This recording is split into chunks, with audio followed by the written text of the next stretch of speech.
Hello, I'm Brian Taylor, president at Liberty Linehaul. I think what makes us unique at Liberty is that, I started out as a mechanic. I drove a truck. I was an owner-operator. A good many of our managers here have also driven. I think we've got a better appreciation of what our drivers go through on a weekly basis. We all try to get in a truck at least once a year and stay in tune with that.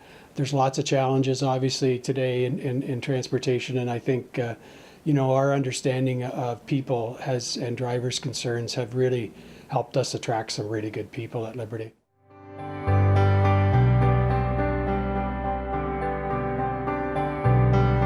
We have a culture here of maintenance that is different than a lot of companies. We run disc brakes on all our trailers and tractors. I mean, that's about stopping distance, it's about safety.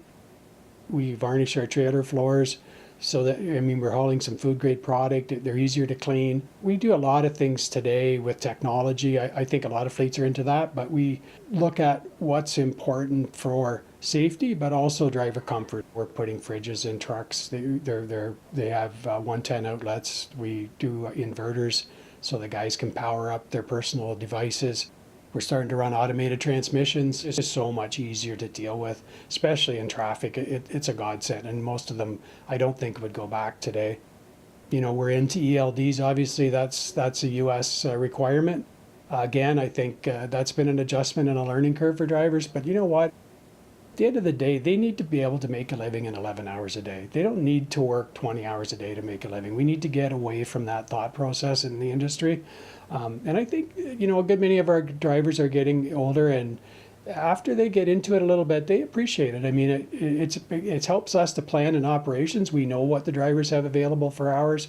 And I think when the drivers get into the routine of it, they just get more rest and they feel better and they can plan their week better. With the type of equipment that we operate, the other thing for us is downtime. I mean, that's the killer for a driver, right? I mean, the truck needs to operate, it needs to be functional. We try to keep everything working on every vehicle so that you don't have issues on the road. And that's where you create problems with customer service, but also you chew up drivers' time, and that's valuable. We realize that. So their uptime for a driver is the utmost importance to us.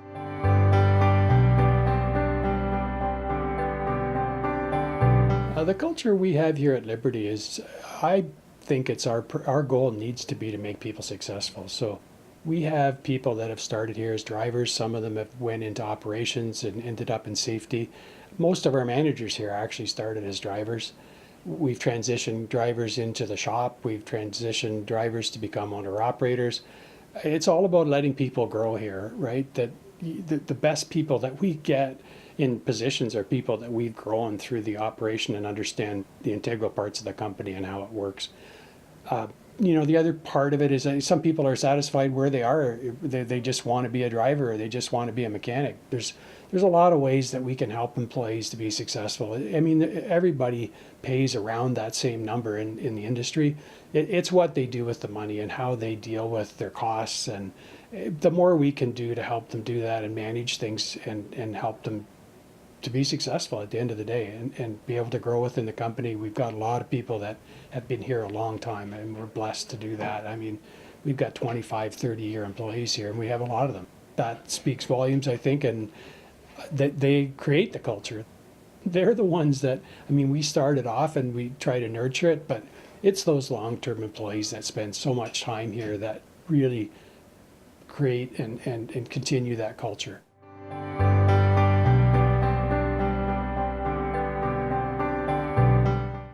The culture here too around teamwork, I think, is unique.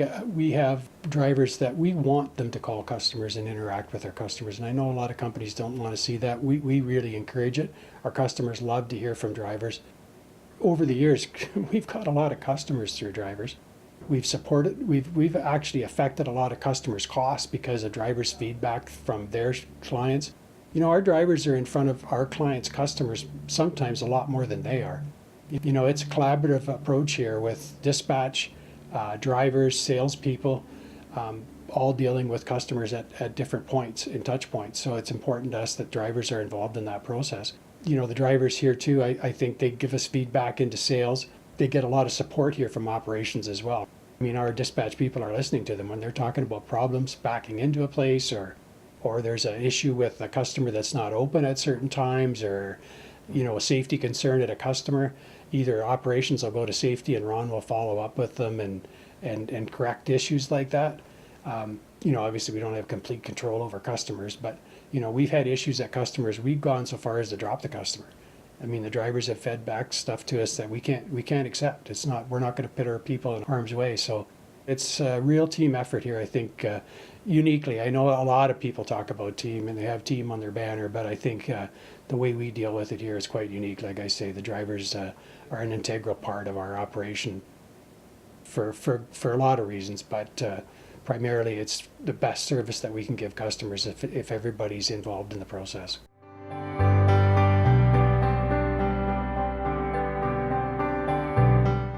Part of our culture here as well is, I think, giving back to the community, to the industry. We have employees we go and do. I've been with them when we've gone to Habitat for Humanity to the build site. We do weekly barbecues in the summertime and donate that money. Usually we keep that for our Christmas families. We support about 3 or 4 families for Christmas and buy their gifts. And actually employees deliver them to the houses, right? So they really feel that sense of giving. We've had lots of disasters. We had the fires in Alberta. Recently, we've had Humboldt, Saskatchewan, and drivers are on the road and they want to do something, but they don't actually know where to or how to get involved. So we'll post something on Facebook or we'll send a satellite message and get them involved, because we all need to give back. We've been in this industry for a long time. It's been good to all of us. We're all part of a community. But when you drive and you're on the road a lot, you start to lose touch with that, and it's partly. It's part of just being able to do something or not knowing what to do. So we really try to help employees get involved. It's all part of that broader thing that we're trying to do, is get people involved and be citizens and give back. And we've had such awesome response. I'm really proud of our people, how when you give them the opportunity to get engaged, they really, really want to be engaged.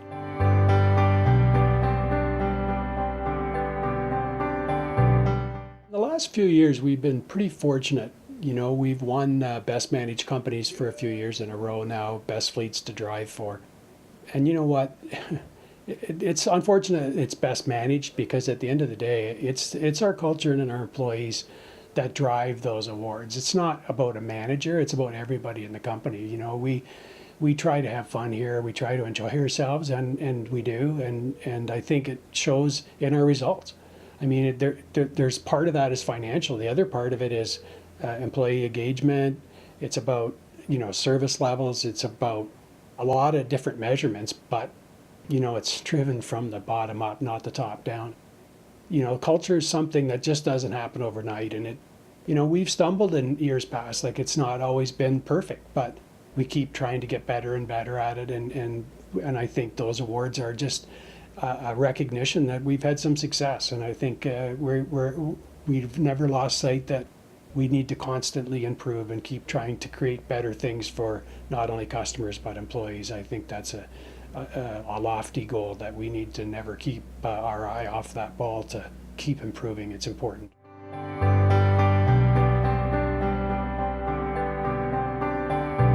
I think the other thing that is unique to us is, we've always ran a lot of percentage of U.S. miles, and one of the lanes that we run a lot is California, and for 20 years now we've had a terminal in California. The culture there is every bit as good and there as it is here. The people there are obviously engaged. We've tried to make it, as much as we can like the Canadian operation.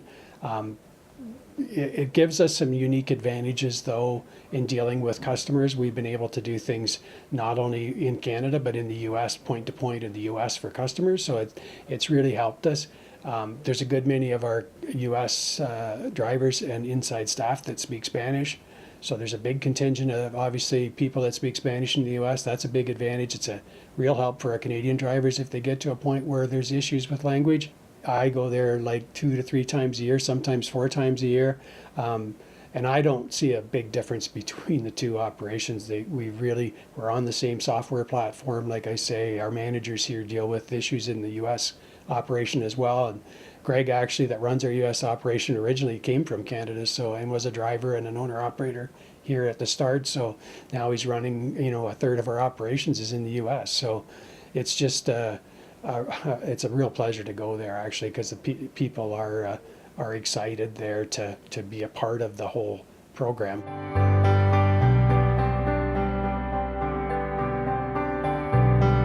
What I think the most important thing about our culture here is just that sense of family here. And lots of people talk about that, but it's another thing to do it. I mean, we've had issues with drivers on the road where something's happened and we flew them home. Ron will pick them up at the airport. I mean, we've just dealt with people that have had medical issues in the U.S. We're dealing with it all weekend to make sure they're taken care of properly. Over the years, I've been to a lot of weddings and unfortunately a lot of funerals here, but as have most of the management and staff here. But again, it's just awesome when you go to a funeral and you think, and I look around and it's like the guys from the shop are there, the guys from the dock are there. It's like everybody's supportive of each other. That's the thing when you work together for a long time. You grow together, right? Some of these kids started here when they were 18 years old. Now they're in their late 30s, early 40s, and I've watched their kids grow up. We have a children's Christmas party every year where the kids come and we give them gifts and Santa Claus, and we've grown up together. I mean, I've grown up here. I didn't have the skill set to manage a company, and I keep trying to ask questions and grow and pass that on and try to help everybody else grow. But it's amazing, really, that we've been able to attract the people that we have and keep them. And the culture is created by the people in it. You can't create it externally. You have to have the right people. Our focus has always been on hiring the right people, and then trying to treat them properly.